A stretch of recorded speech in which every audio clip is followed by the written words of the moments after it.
Welcome to Moving the Needle on Wicked Problems, our podcast. Today, we are going to discuss the uprising in Iran and what the people of Iran are going through. This is very close to my heart as I fled Iran decades ago because I didn't want to live in a place of repression and I didn't want my daughter to grow up in a society like the one they have now. I still remember what it was like to cross the Turkish border from Iran. And I remember very distinctly the smell of fear in the room, our own fear, of course, but also the fear of the very, very young Revolutionary Guards who were searching us. This must be the very fear that protesting women and girls are feeling in Iran today. I know from this experience that even if fear paralyzes you, it also is a powerful release for courage. Absolutely, Senator. There's courage in spades. Brave Iranians, led by women, are taking to the streets to fight for their freedom. They're discarding their headscarves, burning them, and sometimes even cutting off their own hair just to push back against this repressive regime. What better way then to give the women voice and the people of Iran voice than to use their own words? Shervin Hajipour, a 25-year-old musician, created a song that has now gone viral.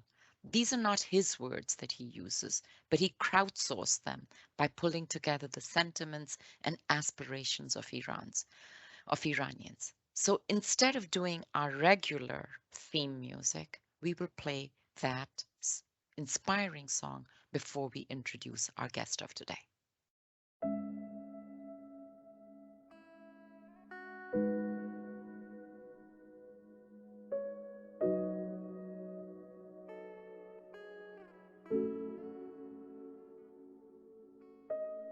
برای توی کوچه رقصیدن، برای ترسیدن به وقت بوسیدن، برای خواهرم، خواهرت، خواهرامون، برای تغییر مغزها که پوسیدن، برای شرمندگی، برای بیپولی، برای حسرت یک زندگی معمولی، برای کودک زباله‌گرد و آرزوهاش، برای این اقتصاد دستوری، برای این هوای آلوده، برای ولیعصر و درختای فرسوده، برای پیروز و احتمال انقراضش، برای سگهای بیگناه ممنوعه.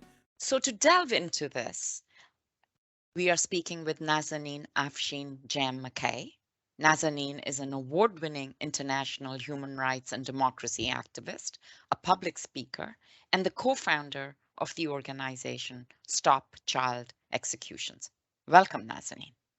Thank you. It's a pleasure being with you here, Senator. Nazanin, I noted in your biography that you immigrated to Canada in 1981, the exact same year that I too came to Canada from Iran. Of course, you were a child, I'm sure, at that time. What pushed your family to make the move? Well, Senator, probably the same reason why your family came to Canada. Basically, in 1979, when the Islamic Revolution happened, at that time, Khomeini came to Iran and promised the people of Iran that he'd bring freedom and he'd step aside from politics. But of course, that's not what happened. He stayed and introduced very repressive laws, draconian laws under the system, under Sharia law. And basically, a lot of people were being arrested and executed. And my own father, who was a non-political man at that time, he was the manager for the Sheraton Hotel, and he was allowing business as usual. So he was allowing mingling between men and women, dancing, alcohol was being served, just that it has always had. And these were forbidden under the new Islamist rules. So one day the Revolutionary Guards burst in and arrested my father and put him in jail. And they wanted to give him an execution decree.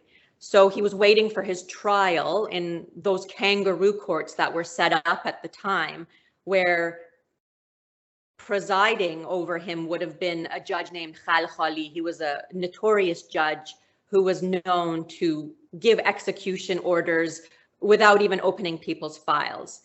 He was known as the cat killer of Iran. And anyways, so he was going to be facing this. And my mother, through some fate of luck, had a contact that was able to get my father out on furlough just for a few days before he would face his trial. And of course, he wasn't going to wait around for that, because he saw his peers being executed by the hundreds, by the thousands. So he was on the first plane ride to Spain. It was the only country that you didn't need a visa at the time. And then my family followed suit. And then a year later, we immigrated to Canada. So it was myself. I was only a baby. I was a year old, actually 2 years old when I came to Canada. And my sister was 5 or 6 years old, and my mother. So we landed in Montreal, and it was an extremely cold day. And they were told that if you stay there, that your nose and ears would fall off from the cold. So they asked around, they said, well, where's the warmest place in Canada? And they were told Vancouver. So we were on the next plane ride to Vancouver, where I grew up. What a heart-stopping story. I remember the Sheraton Hotel well, in fact, in Tehran.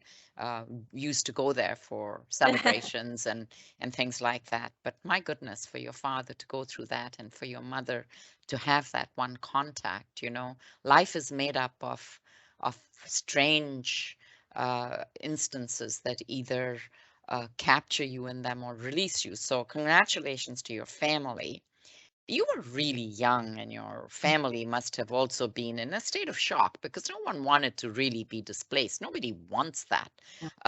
How did your family get along in Canada? What was that like? Yes, well, when we first arrived, I was a baby, so I didn't know any better. But my sister had a bit of a hard time starting school. Jet black hair, black eyes. We're eating weird lunches that people were not familiar with Persian food, and she was bullied a little bit. But then I think as time went on, our family adjusted. My mother joined a church group and started having exhibitions of her art, and my father was in the business and the electronics field, and so then things normalized, and we had a pretty normal life growing up. Much like many immigrants. Let's pivot now to the subject of our discussion, which is Iran. So popular protests are dotting the landscape. They don't seem to be letting up, which is what the regime clearly hoped. What is it like now to be a woman in Iran? Well, at this very second, to be an Iranian woman is to be equated with being brave, courageous hero. I mean, when I see those Iranian women sacrificing their life, their safety, their everything, young girls, 12, 13, 15 years old, standing up to their oppressors, chanting on the streets, they are the real superheroes of our time. But if we step back, generally speaking, what it's like, what it has been for women in Iran for the last 43 years has been a living hell, I would call it. Women have been imprisoned in this theocratic, tyrannical system, this misogynist system for 43 years. Women are regarded as being half a citizen under the law. Their testimony in front of the law is worth half of a man. So Iranian women are living in a gender apartheid state in Iran. Discriminatory laws when it comes to divorce, inheritance, custody. The list goes on. It's always been unfair, but I have to mention that this is not part of Iranian culture. The laws lag behind the norms. This is just a few extremist fundamentalists impose this on Iranian women, because Iranian men counterparts, they don't want to see their women suffering under this either. And that's why you're seeing such a huge movement in Iran. It's not just the women coming out, although this is a women-led revolution, but the men are supporting the women behind this. Great. I'm reflecting on my time in Iran, and I was free to work, to wear what I like. I mean, there were limitations because there was the monarchy and you couldn't really be political. It's wonderful to see you speaking out. I think Paul has a question. Oh, Paul's muted, I think. Paul is muted. Yeah, I'm just trying to follow up in the sense of, it's a popular uprising. Is there any particular leaders that have come to the fore, any particular women? And you mentioned the role of men sort of supporting this. Could you sort of delve into the leadership that we have that are seen in Iran, that are taking these steps, taking these brave steps, often at their own risk to either be, shot or otherwise?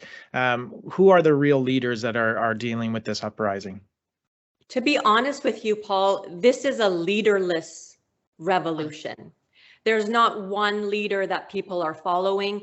This is groups of people, individuals that have been repressed themselves, that have had enough, that are coming out on the streets. So it's ethnic and religious minorities that have been persecuted for so many years. It's lawyers who have defended their clients and are being imprisoned just for defending their clients. It's journalists who have had their mouth taped shut, not being able to freely express themselves. Anything they say against the regime, they're imprisoned. It's homosexuals who can receive the death penalty for just being homosexual.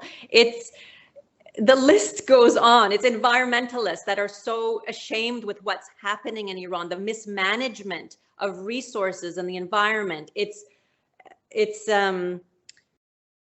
animal activists. I mean, dogs there are pets are shot in plain sight because they're considered najas or dirty.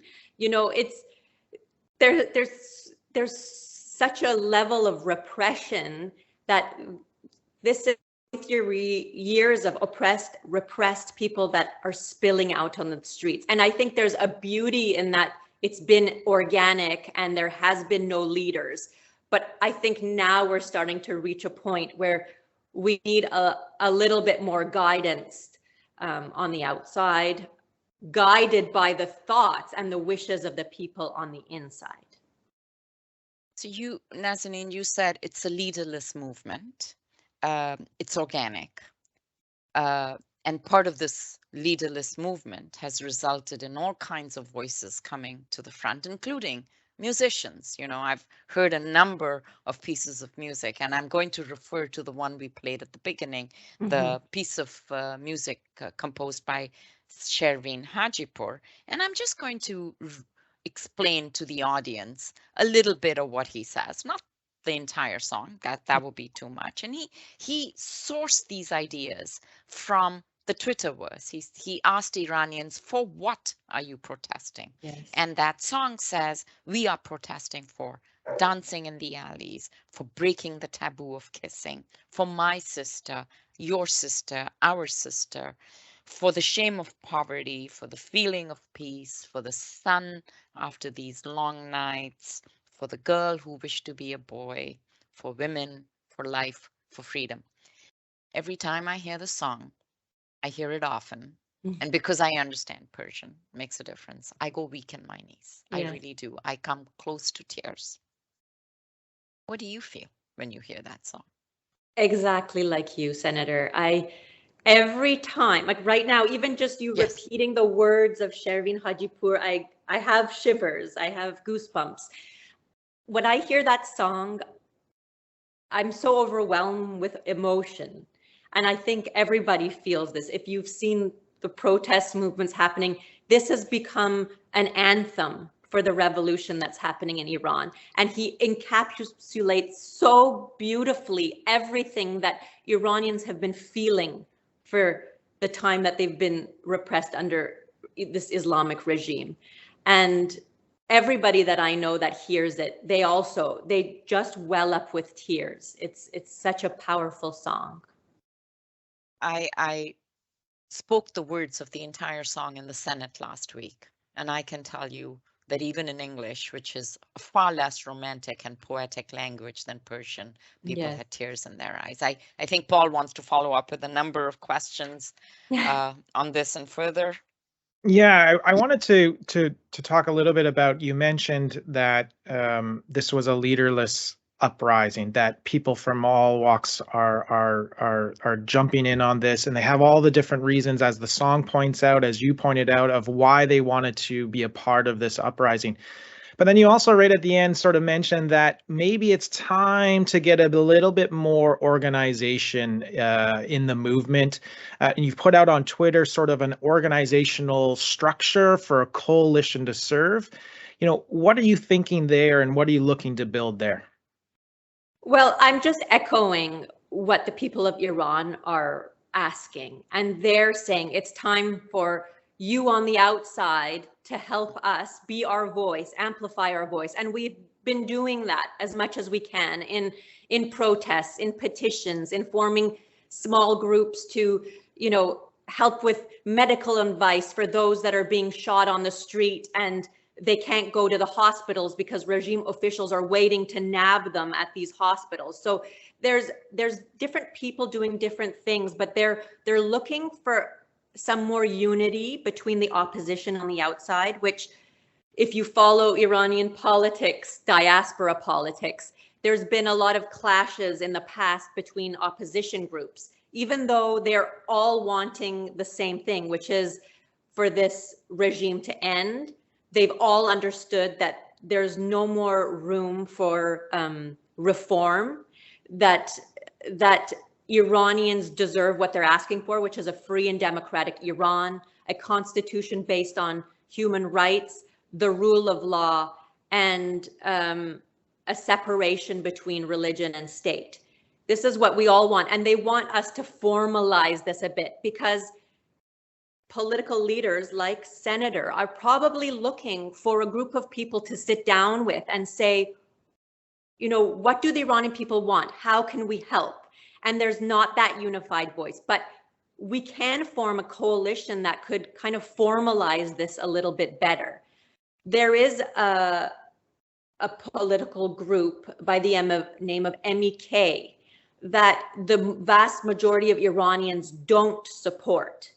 But because they're organized on the outside, they're starting to have the ear of politicians. So there needs to be an alternative to that group. And I believe that we can make it happen. Now, the organizational structure that you refer to from my tweet, it wasn't meant to be a serious, structured, organized. It was more meant to start the conversation. Mm-hmm. And I've been reaching out to the people that I have been connected with. I've been doing this kind of work for the last 20 years, human rights work, and I have worked with people from the right to the left, from the Iranian community. I've been working with various human rights groups, various ethnic groups, and I recognize where we can come together and unify. And I see the strong points from different groups. So I'm hoping I can be helpful in liaising some of these people so they can be more effective. Because I just give you an example. There was a protest rally that happened in Toronto where there was 50,000 people that came out on the streets. Now, the following week, there was another protest, but I got 3 different posters from 3 different groups on the same day wanting to rally. And if they had been somehow connected, then we could have joined those forces better, been more effective, and not dilute our efforts. So that's why I'm thinking there needs to be some kind of organ that helps bring us together and just be more effective. And I think we're starting to get there. It's going to take a little bit of time, but we don't have time. That's the other thing that we're lacking, is 1 minute on the street for the Iranian people right now sacrificing themselves feels like an eternity, and we need to get our act together. So true. I can tell you this, and you don't need me to tell you this, but on Parliament Hill, the support for Iran is for the freedom of Iranians Yes. is unequivocal. Um, our government has taken a few actions. We've put another 1,000 IRGC members on the sanctions list. What else do you think? I mean, Canada's a middle power. We don't have the levers that maybe other more powerful countries may have, but we do lead by reputation. What would you like to see the government of Canada do vis-a-vis Iran? Exactly as you say, Senator. While we are a middle power and we might not have as much influence as some of the other G7 countries, we have influence.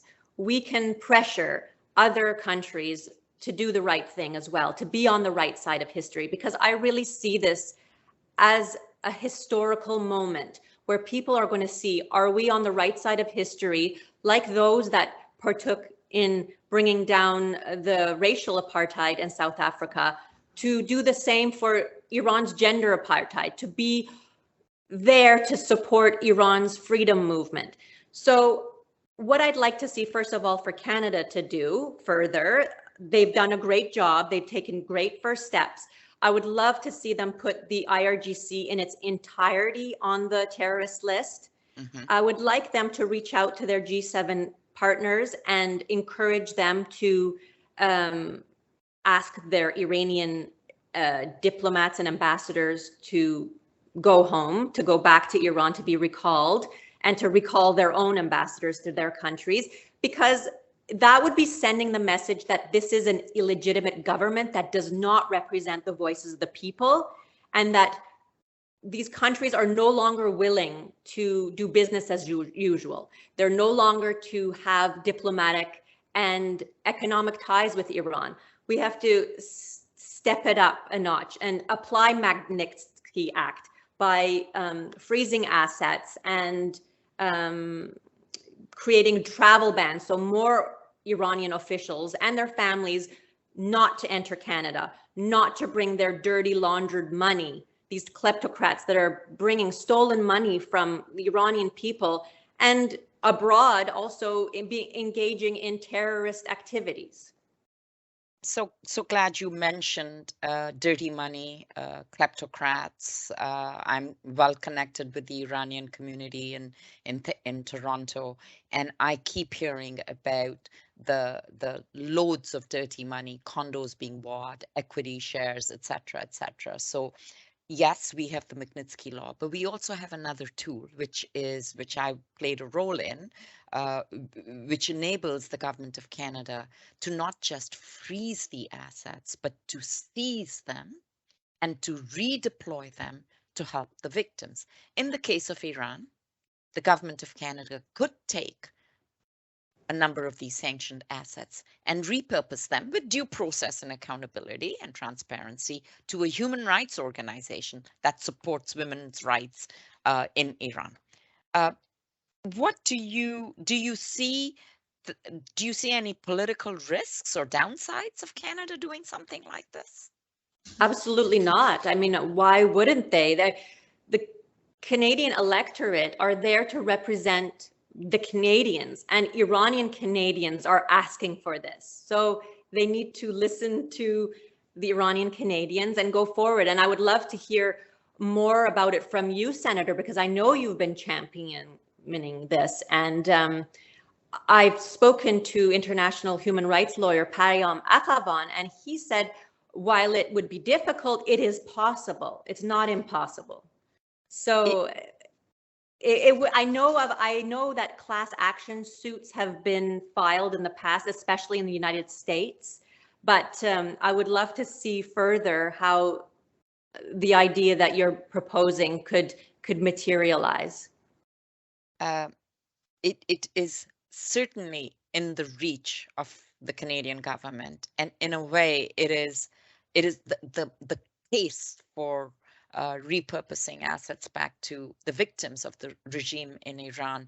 The case is crystal clear, and I believe Canada should launch a test case, and I'm advocating for to the Minister of Global Affairs to actually reach out to the sanctions list and pick a number of people with significant assets, and the government can do all this. So we're hoping for the test case, and I'm certainly hoping your organic coalition will also, these are tools that we have, and if we do this, others will follow. And I think that's the hope. I'm hoping that part of that, just on the same vein, I'm hoping that the victims of the flight PS752, their families would join in on this, because I know that they completely support what you're saying, Senator. They are the victims, and as among so many others, but they are the victims, and they should receive the compensation that they deserve.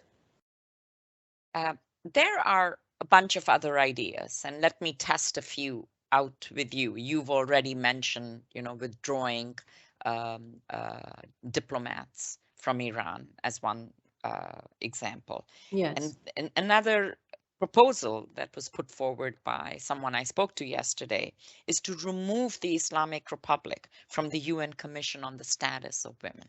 Absolutely. I'm actually part of the coalition of women who brought forward the petition that was signed by world leaders, including Hillary Clinton and Michelle Obama, and public figures like Oprah Winfrey and Malala. And I approached Foreign Minister Melanie Joly, who kindly signed the petition. Chrystia Freeland signed the petition. We have a whole network of strong female leaders who have gotten behind this petition. And the brainchild was actually a friend of mine, Iranian Canadian philanthropist, who has wanted to remain anonymous because of safety issues, but she's the one that funded that whole campaign and carried that that idea forward. And we've been working alongside UN Watch, Hillel Neuer from UN Watch, to try to draft a resolution to bring forward to ECOSOC so that they can finally table it and this can become a reality. We're just waiting a few days. I believe the ones that are making the motion are Canada, the United States, and New Zealand. So we're just waiting on our tippy toes to see how the rest of the ECOSOC members will vote. We have a general idea of, just based on their past records, how they will vote, and I hope we carry that through. And in the last few days, we've been pressuring those who are kind of generally on the middle, that either abstain or you don't know where their vote's going to go, to focus on them and to pressure them to go in the right direction. So before I hand the next question over to Paul, let me ask you a question. You are safe in Canada and your family is in Canada, but I know Iranian families, they're extended families. Do you have any concerns? I do have extended family in Iran and they're aware of my activities. I mean, to some extent, yes, I am safe in Canada, but no Iranian who is vocal on the issues is really safe. I mean, there are agents and spies in Canada. I've identified some before. I've had my life threatened before. Some of the major leaders, like Masih Alinejad, who started the White Wednesday campaign, where she's the one that encouraged women to send videos of them taking off their scarves on the streets of Iran. She's had an assassination attempt outside her home in New York City. She has full-time security now. I mean, there has been assassinations on the outside. So kind of what you have to say to yourself is there's an assumed risk. But if those people on the inside of Iran are risking their lives, they're facing bullets, they're being imprisoned, they're being tortured. Women in the prisons and outside are being raped by these Basij forces. They're willing to do that for freedom. Us on the outside, who there is much less risk, close to zero, it's the least we can do to speak out. Well said. You know, one of the things that Iran has also done, and I guess it's not surprising, is that they've decided to become, supporters, not only just, through words, but through military, of the Russian aggression in Ukraine. They've sent hardware, they've sent drones. There seems to be a continuous line of technology being sent to Russia. Obviously, Russia, has had big losses there, so they need everything they can get, I guess, to continue their brutality. What do you think can be done? And you've sort of talked about this already, but as the international community wakes up to this new sort of axis of power, right? We had, Russia now, being backed by a small number of states, with Iran included, and then the rest of the world, Europe, trying to deal with this situation. What should we be thinking going into this new sort of axis of power that's emerging over the last few months? You've said it correctly, Paul. I mean, Iran is the biggest state sponsor of terror. They give billions of dollars in funds to terrorist proxies, Hamas, Hezbollah, Houthis, and training people from the Assad army. They're now training, as you said, in Russia, and providing drones and military arms. And so the international community needs to understand that this regime poses a threat to everybody. This is not just an Iranian domestic issue, like, oh, we're supporting, the women that are chanting for their freedom. Oh, those poor women that are on the streets, I feel bad for them, but there's nothing we can do. Or some people don't even care what's happening, across the way. But they have to understand that this is something that affects them. If Iran reaches a point where they achieve nuclear weapons, then it will be that much harder to bring a downfall to this regime. And frankly, it's scary to think of these fundamentalists with nuclear capabilities. So people have to change their paradigm. They have to understand they can't have one foot in the camp of the regime and one foot on the side with the freedom-loving Iranians. Because I think at this stage, a lot of European countries are not taking they're taking a gamble, like, is this going to succeed? Well, then we want to be with the Iranian people. But if it doesn't, then we have to negotiate with these regime officials. But they have to be very clear right now, who do you stand beside? Because you can't be in both camps. And they have to understand that if they choose the path forward to a free and democratic Iran led by these freedom-loving people, they won't have to face a nuclear threat. This will bring stability to the entire region, because democratic Iranians will not be funding terrorist factions. They won't be providing drones to Russia to attack on innocent Ukrainians. These are the kinds of issues that I'm hoping will come out in less than 2 weeks at the Halifax International Security Forum, where the focus is mostly on Ukraine, but they've carved out a section for Iran. And I've been doing my best to try to bring some of the emerging leaders, if you want to call them that. Some of them don't want to be called that at this stage, but they're the ones that have had an active voice in the community. I've reached out to Masih Alinejad. I've reached out to Mr. Reza Pahlavi. I've reached out to Hamed Esmailion, the leader of the Families for Flight PS 752. I've reached out to Nobel Peace Laureate Shirin Ebadi. I was dreaming for seeing them on stage together. And I'm just waiting for their replies now.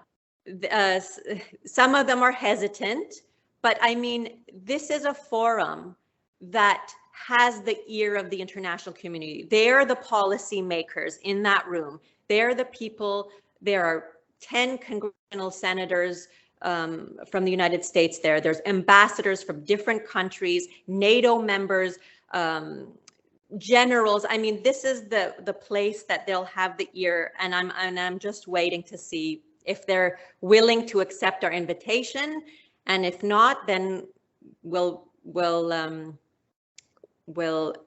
invite other very high-profile people.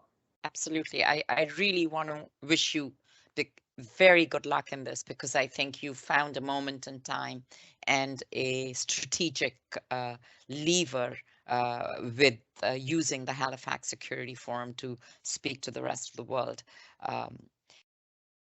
You know, when I think about revolutions that are successful, there's always an unstoppable movement of people. But there's also another factor, and it is the military. In the end, a revolution is successful when the military steps aside. Think about the revolution in 1978 in Iran. That's exactly what happened. An Arab Spring, exactly the same. Maybe even going back to the French Revolution, the military steps aside and lets the will of the people speak. Talk to us a little bit about that context in Iran. You know, is the military still the power it was, or has all the power shifted to the IRGC? And is there any sense of optimism that the armed forces will support the people of Iran? When you're asking this question, what comes immediately to my mind is a video I saw of a girl. She couldn't be older than 9 years old, screaming through a fence to the Iranian army, screaming in Persian to them, saying, you know, you're supposed to be protecting us. You're not bound to listen to the regime officials telling you to command you to do different. You're here to protect the people. Shame on you. We're hoping that there will be those cracks and fissures where people, those in the Iranian army, those in the Revolutionary Guard, those in the Basij will stand down. They'll understand that they are killing their own brothers and sisters, their own mothers and sons and daughters. I mean, so we've started to see some of those fissures. We've even have people that defected years ago that are helping those on the inside to channel and go and kind of go away from the commands happening from the IRGC. They're giving tips, like this is the way they operate. This is where you pull out a line, like just acts of civil disobedience. They're teaching the way to the Iranian people. So there is room for that. But you're right, the IRGC has complete control of the country. And I think a way how we manage around that is by ensuring those that do not have blood on their hands, the ones that are giving these directives, we will give them, you know, a deadline to defect, and they won't face prosecution to that level if they defect now. I think that's a way of going, because I think a lot of them are scared that if they let up, that the next round will give them the execution decrees. But if they're ensured that they will have some kind of safety, or that they will have a job in the new Iran, that they'll be more willing to stand down. So, but of course, those that are at the top echelons, they do need to face justice in an international court, because they have committed crimes against humanity. So I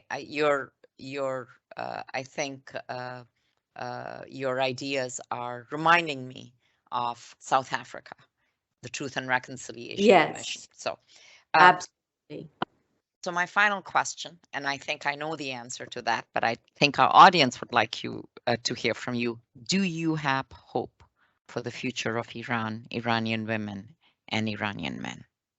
خیلی امیدوار هستم. Just like your name, I have a lot of umid, a lot of hope for the people of Iran. As I said, when I see those young girls, the bravery and courage they're exhibiting, their leadership, I know that Iran will be in the right hands. I've been advocating this for over 15 years. I have had so much belief in the Iranian people because they are such spirited, educated, strong figures. They will not take repression. It's taken a long time just because of the brutality of the regime, but they will not stand for it anymore. They are sacrificing everything, and it is the beginning of the end. There is no turning back. This regime will not succeed.